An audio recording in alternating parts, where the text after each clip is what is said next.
Kisah diawali dari terlihatnya seorang pria berjubah yang sedang membawa sebuah jasad manusia yang sudah tewas dalam sebuah karung goni. Kemudian pria itu terlihat seakan-akan menusuk dan membunuh jasad itu dengan sangat sadis pada bagian telinganya. Dan kemudian pria itu pergi dari tempat itu. Namun setelah kejadian itu, polisi pun datang untuk memeriksa kejadian itu. Kemudian scene beralih pada sebuah sekolah, semacam sekolah menengah pertama atau SMP. Terlihat seorang anak gadis yang masih remaja. Ya, gadis itu bernama Malar.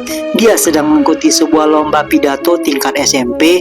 Namun pidato yang diikuti adalah bertemakan tentang sosok seorang ayah. Dan karena pidatonya sangat bagus, akan tetapi dia telah berbohong kalau dia mengatakan bahwa ayahnya bekerja di luar negeri. Namun pada kenyataannya ayahnya berada dalam penjara. Sebenarnya Malar tidak terima dan tidak mengakui kalau ayahnya adalah seorang pembunuh.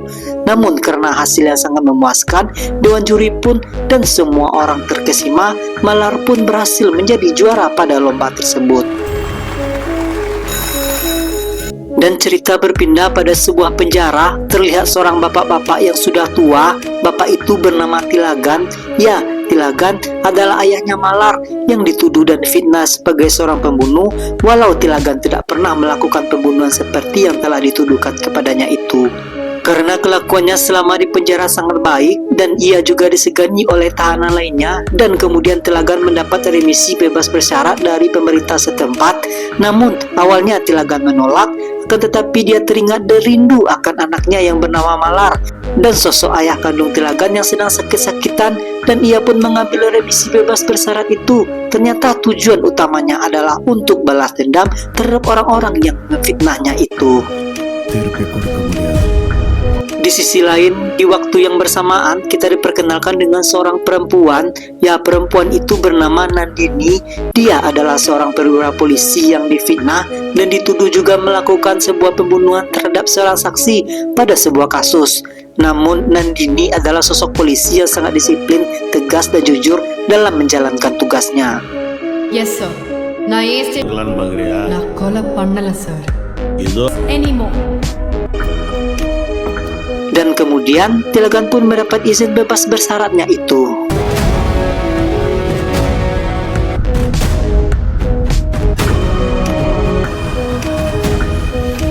Singkat cerita, di saat Malar pulang sekolah, Malar mendapat kabar kalau ayahnya telah bebas dari penjara, dan Malar yang tidak terima akan hal itu pergi dari rumah ayahnya dan tinggal di rumah bibinya untuk sementara waktu.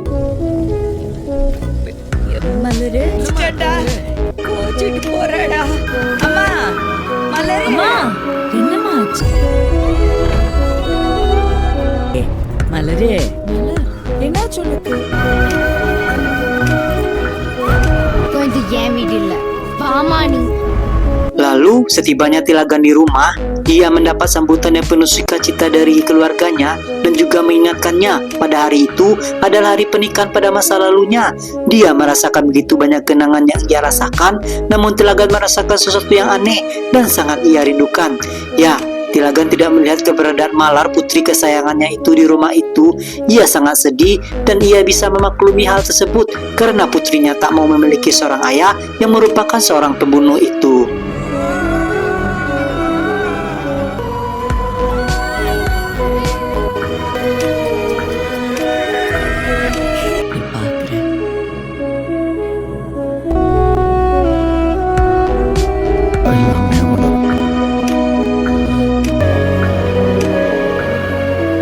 Rithanya பையன் Sanjay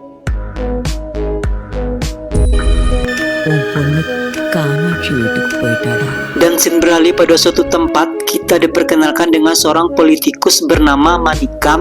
Ya, dia mendapat dukungan penuh dari masyarakat atas pencalonannya menjadi seorang presiden. Di sisi lain, ternyata seorang temannya yang bernama Anbu sedang merencanakan sebuah rencana pembunuhan kepada Manikam, dan dia menyuruh seorang pria beban keluarga untuk melaksanakan rencana jahatnya tersebut.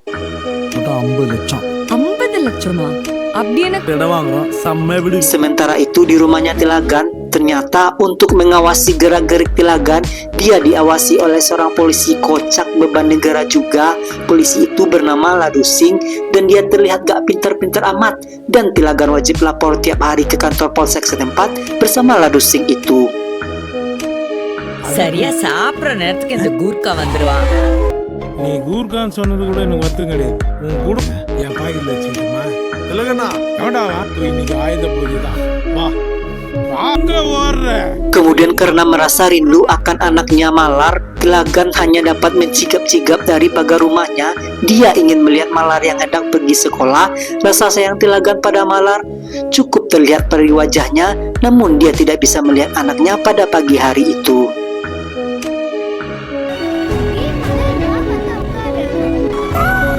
Sementara itu di tempat lain, Nandini pun sudah mulai dinas lagi menangkap seorang pencuri dan menginterogasinya, dan ternyata Tilagan dan Ladusing juga wajib lapor dan bertemu dengan Nandini dan pencuri itu. Akan tetapi karena terlambat lapor, Ladusing pun dimarahi oleh Nandini. belum barulah தூட முடிஞ்சது புரியுதா இன்ஜினியா காலை 6 மணி நீ என்ன இப்படி ஐயா. Sekembalinya dari kantor polisi, ternyata Malar tak bisa langsung pulang seperti biasanya karena ada longsor di jalan, dan ibu dari Tilagan pun menyuruh Tilagan agar dapat menjemput anaknya itu dan agar Tilagan bisa bertemu dengan anaknya itu, dan Tilagan pun berangkat.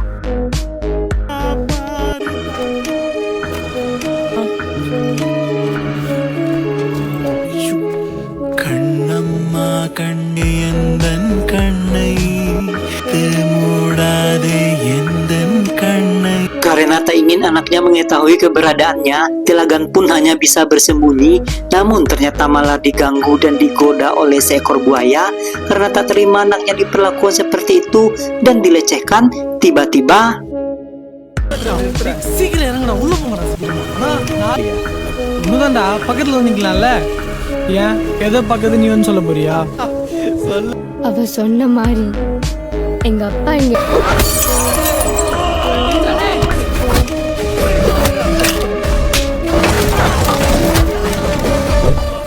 ya terjadi sebuah baku hantam yang sangat seru.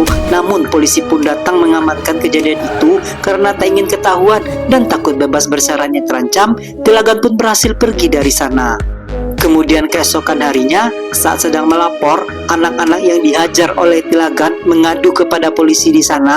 Namun karena Tilagan melakukan hal itu demi membela anaknya yang dilecehkan dan hampir diterkam oleh segerombolan buaya, dan polisi yang bertugas pun memaafkan Tilagan dan memperingatkannya agar berhati-hati lagi. வச்சுக்க முடியாது, நான் வெளியே விட்டுதான். Malam pun tiba. Tilagan mengajak Ladusing untuk minum-minum bersama pada sebuah bar. Ternyata di bar itu adalah tempat yang akan dijadikan untuk membunuh Manikam oleh Anbu dan orang suruhannya. கைதிலே சிறந்த Namun entah apa yang direncanakan oleh Tilagan, karena Ladusing mudah dikecoh, Tilagan pun pergi secara diam-diam dan Ladusing kehilangan Tilagan untuk sesaat waktu. திலகண்ணா திலகண்ணா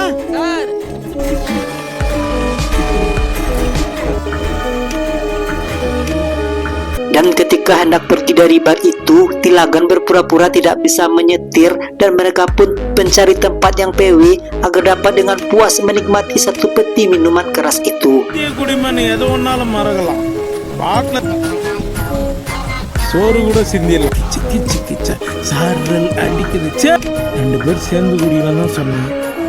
Sementara itu, pada bar tersebut, Manikam yang ternyata memiliki alergi akan dencingan bunyi seng di lantai, dan di saat hari hujan lebat petir menyambar, orang suruhan Anbu pun mulai beraksi membunuh Manikam, dan Manikam si politikus itu pun akhirnya menghembuskan nafas untuk terakhir kalinya.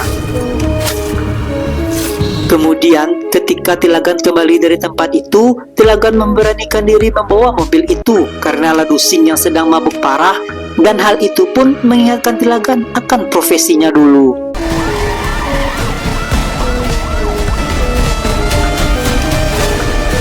Ya, Tilagan adalah seorang ASN P3K yang baru lulus seleksi CPNS tahun ini. Ia menjabat sebagai sopir ambulan yang bertujuan untuk menyelamatkan nyawa orang-orang. Lalu setibanya di rumah, ternyata Malar yang belum tidur memperhatikan sosok ayahnya yang baru saja pulang bersama Ladusing.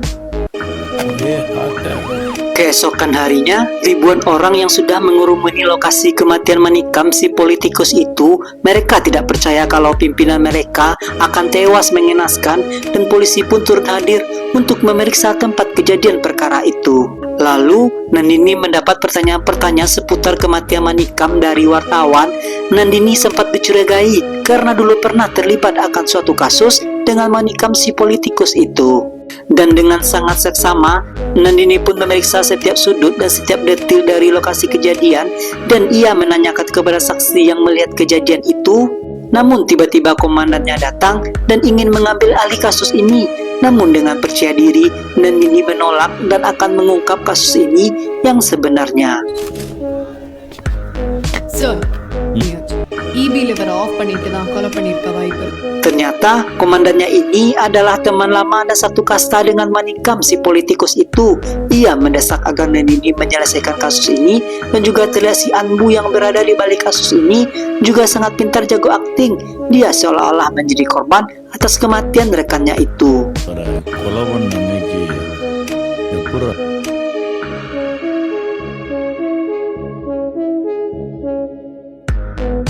Lalu pada malam harinya, Ladusing terlihat seperti menelpon Ambu karena Tilagan hendak menjual tanah kepadanya dikarenakan Anbu adalah orang kaya baru. Ia pun menyetujuinya. நல்ல ரேட்டுக்கே போவோமேப்பா. அங்க போனாலும் நீங்க விட நீ அடுத்த மாசம் பார்ட்டியை கூட்டு வா. அடுத்த மாசம் அவருக்கு வேற இன்னும் ஒரு வாரத்துல பீஸா காலி ஆயிட்டான். Singkat cerita, ternyata di kediamannya Ambu terlihat pelaku pembunuhan itu, dan Ambu tampak cemas karena polisi menemukan bukti, yaitu sebilah pisau dari kasus pembunuhan itu, dan meminta agar dia segera menyerahkan diri. Dan Ambu mengancam akan membunuhnya jika ia tidak menyerahkan dirinya dan mengakui perbuatannya itu. Surrender ஆகாம ஏதாவது வேலையை காட்டலாம், புரியுதா? Dan Sin beralih ke tempatnya Nandini. Nandini mendapatkan suatu petunjuk keanehan pada kematian Manikam, yaitu luka tusukan dan darah pada kematian Manikam. Dia menduga kematian Manikam bukan karena tusukan, melainkan disebabkan oleh hal yang lain. Dan Nandini pun segera menyelidiki kasus itu. Ternyata kasus itu sama dengan kasus yang pernah terjadi pada 20 tahun silam, dan ternyata perkiraan Nandini pun meleset karena tersangka kasus 20 tahun silam itu telah meninggal dunia. 99ல காதுல இருந்து மூக்குல இருந்து ரத்தம் வர வச்சு ஒரு கிராமம். ஆமா மேடம். அப்படின்னா அவன் எங்க இருக்கு? முடியாது மேடம்.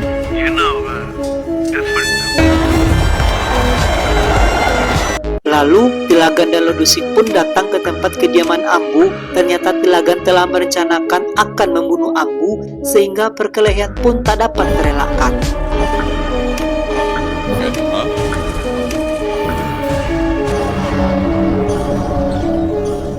வருஷத்துக்கு முன்னாடி வாங்கினத திருப்பி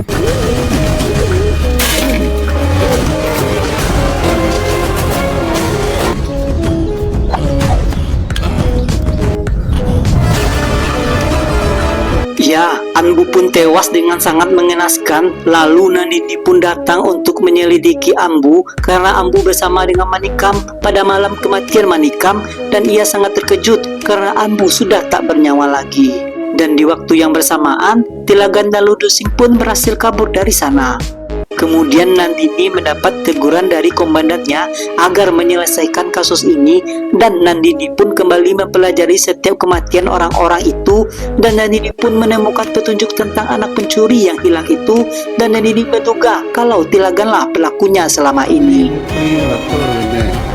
கில்லரோட பேட்டுன்னு ரத்த வேர்வை வர வச்சு கொள்றதா இருந்தா கேஸ்ல சரக்கு போடார் மேடம் கூட foreign. Lalu Nandini pun menangkap Tilagan, dan di sana juga hadir Malar. Melihat ayahnya kembali ditangkap untuk kedua kalinya, tampak Malar sangat kecewa dan berusaha menyembunyikan kemarahannya itu.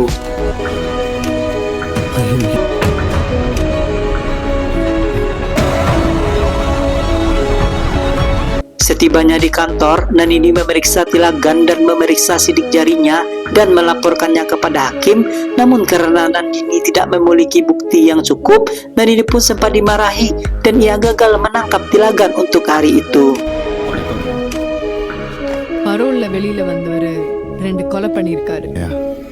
Evidence இல்லாமடா போலீஸ் உள்ள எனக்கு எதிராக சாட்சி சொல்லியிருக்காரு. இவர் 10ஆம் தேதி ஆனா போன 8ஆம் தேதியே அட்டாக் வந்து தான் இறந்தாரு. எப்படியோ பட் இவங்க கேஸை முடிக்கலான்னு பாக்குறாங்க.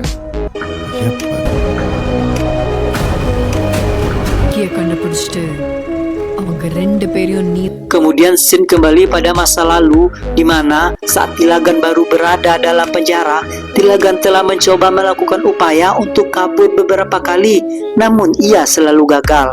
Dan teman-teman penjaranya mengingatkannya agar selalu berbuat baik, walau sebenarnya mereka tahu kalau Tilagan tidak bersalah. Dan setelah lepas dari penjaranya nanti, barulah mereka bisa membalas dendam. Dan hari-hari pun digunakan Tilagan untuk berlatih dan mempelajari pola-pola untuk membunuh terhadap 3 orang yang telah memfitnahnya. Mereka adalah Manikam, Anbu, dan sang komandan Nandini yang merupakan seorang perwira polisi bernama DSP. Dan sebelum Tilagan bebas, ia menghubungi seorang teman baiknya selama di penjara. Ya, temannya itu baru bebas. Tilagan menyuruhnya agar membunuh mayat agar rencananya untuk balas dendam dapat berjalan dengan lancar. பேப்பர்ல பாரு.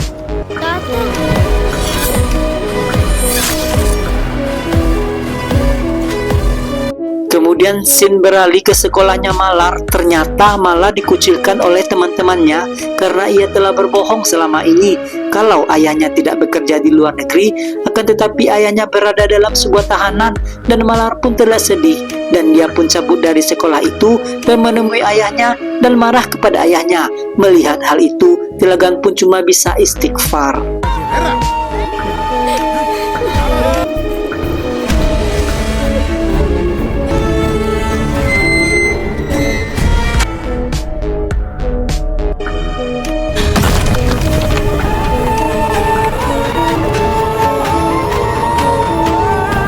Di sisi lain, polisi pun terus mencari barang bukti pembunuhan oleh Tilagan, namun mereka tak juga menemukannya.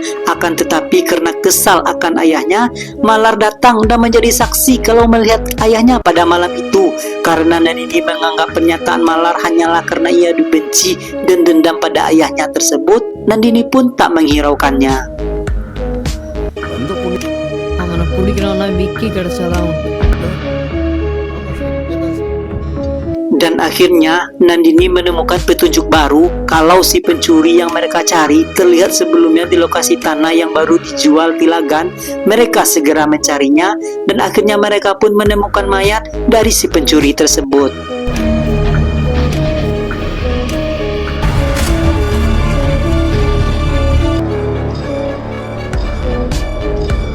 Sementara itu, di rumahnya Tilagan, keluarganya mendapat kabar kalau Malar sudah beranjak dewasa dan sudah kedatangan bulan, dan karena suatu tradisi adat, mereka pun menyambut dengan sebuah pesta yang sangat meriah.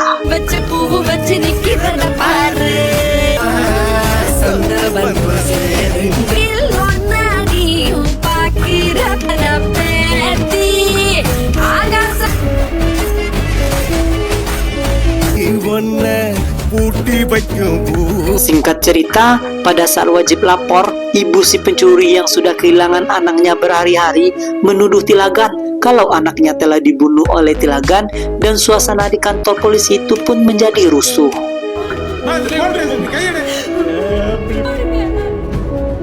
Lalu, Nandini mendapat kabar kalau sidik jari Tilagan tidaklah cocok dengan barang bukti yang ditemukan. Oleh karena itu, Nandini pun tampak terlihat sedikit shock. Ternyata Tilagan ingin membantu Nandini untuk memecahkan kasus ini. Dia menyuruh Ladusing untuk mengambil sebuah berkas hasil autopsi dari kasus-kasus tersebut. Dan Nandini sudah menemukan titik terang dari kasus itu. Ternyata yang membunuh pencuri itu adalah si Vicky. Dia juga yang mencuri jam tangan miliknya, sehingga jam tangan itu berada di TKP saat kejadian itu. பாருங்க. Sementara itu, Tilagan yang hendak membantu Nandini dimarahi oleh Nandini. Tilagan dituduh sebagai pembunuh, namun kenyataannya dia bukanlah seorang pembunuh. இவ்வளோ பெரிய அதிகாரிக்கும் போது எனக்கு பயம் வராதா மேடம்? பையன் உடம்புல யாரோ நகத்தில் Berikutnya diberikan oleh Tilagan adalah orang suruhan Ambu yang membunuh Manikam, dan polisi pun menangkapnya dan memeriksanya. Ternyata dia mengaku kalau dia yang membunuh si pencuri itu. Ternyata orang suruhan Ambu itu bernama Mani. Ia pun menceritakan kronologis kejadian dari awal sampai akhir dari pembunuhan itu. Vicky எதுக்குடா ஸ்டேஷன் உண்மையை சொல்றா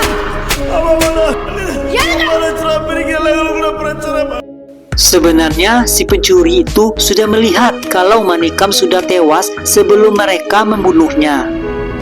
சொல்றா நான் காசாசை கட்டி நான் தான் மாணிக்கத்தை கொண்டது காடி நான் வந்து அவரை எத்திட்டேன் சார். 17 வயசு தான் ஆகுது. 6 மாசத்துல வெளியே வரலான்னு சொன்னேன். செத்தோன்னே விக்கே சரண்டர் அவர் சொல்லியிருந்தேன். சரண்டர் அவர் சொன்னா என்னடா பண்ணிட்டு இருக்க? காசு பார்த்துல Lalu komandannya Nandini meminta kepada Nandini agar menutup kasus ini. Komandannya itulah yang bernama DSP, target Tilagan berikutnya. Namun terlihat DSP sedang menutupi kalau ia juga terlibat dan terkait dan terancam akan skema pembunuhan oleh Tilagan itu. Namun Nandini tetap mencari kebenaran tentang kasus pembunuhan ini. Ia pun mendatangi penjara-penjara untuk memeriksa tahanannya. Awalnya mereka tidak mau bercerita, namun ketika mereka mendengar nama Tilagan, akhirnya mereka menceritakan semua tentang Tilagan. Nandini mengatakan kalau Tilagan telah membunuh, namun mereka tidak percaya karena mereka menganggap kalau Tilagan adalah orang suci dan baik hati dan juga penyayang. Dan cerita pun dimulai mengapa orang sebaik Tilagan bisa masuk penjara.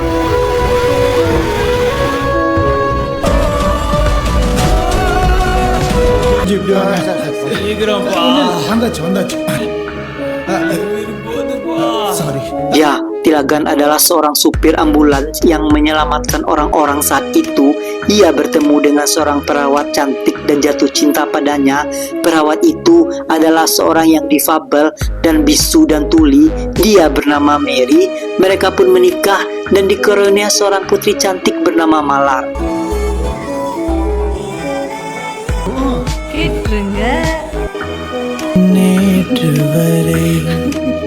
Ternyata Tilagan sangat menerima semua kekurangan dari Mary karena cinta pada pandangan pertama, dan mereka pun hidup bahagia. என்ன கட்டாய கல்யாணம்? ஐயோ அதெல்லாம் இல்லை father.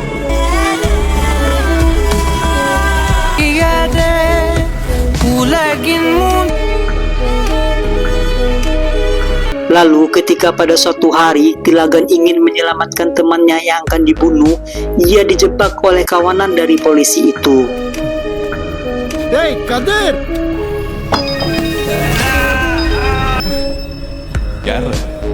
Ambulance இத்தனை பேர் இருக்கீங்களே, 4 பாட்டில் எடுத்துக்கலாம். Kemudian istrinya yang tak tahu apa-apa dibunuh dengan secara kejam dan brutal oleh kawanan itu. Kemudian polisi itu berkilah dan membuat sebuah kesaksian palsu yang seolah-olah Tilaganlah yang membunuh istrinya. Tilagan yang tak bisa berbuat apa-apa dan tak dihukum, akhirnya dihukum di penjara seumur hidup, dan dia meninggalkan seorang putri. Dan karena dia tak ingin putrinya malu akan dirinya, dia mengatakan kepada ayahnya agar mengatakan kepada putrinya kalau dirinya sudah tiada.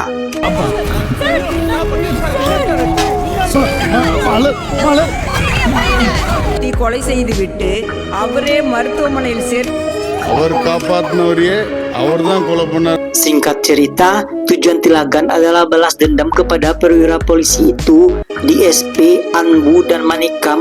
Dan Tilagan sudah membunuh Anbu dan Manikam dengan sangat cantik dan jenius tanpa meninggalkan bukti, sehingga seolah-olah Tilagan tidak berbuat apa-apa. கேப்பல்ல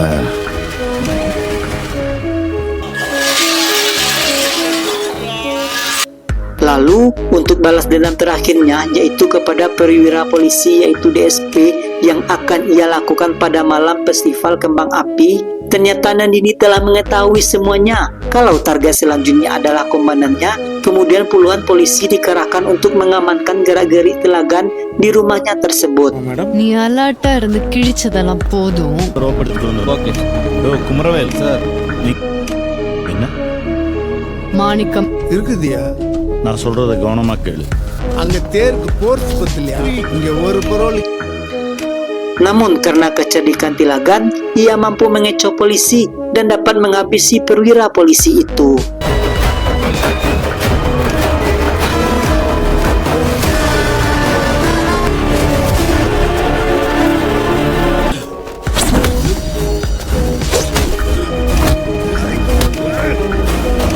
Ternyata cara yang ia lakukan sangatlah brilian dan jenius.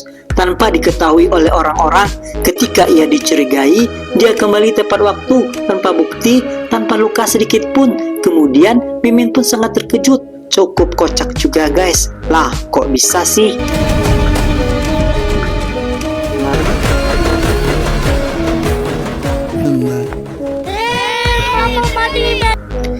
Dan Telagan dengan rasa puas yang mengharu biru berhasil membalaskan dendamnya dan fitnah atas kematian istrinya tersebut. எனக்கு தெரியாமலே இருக்கட்டும்ண்ணா.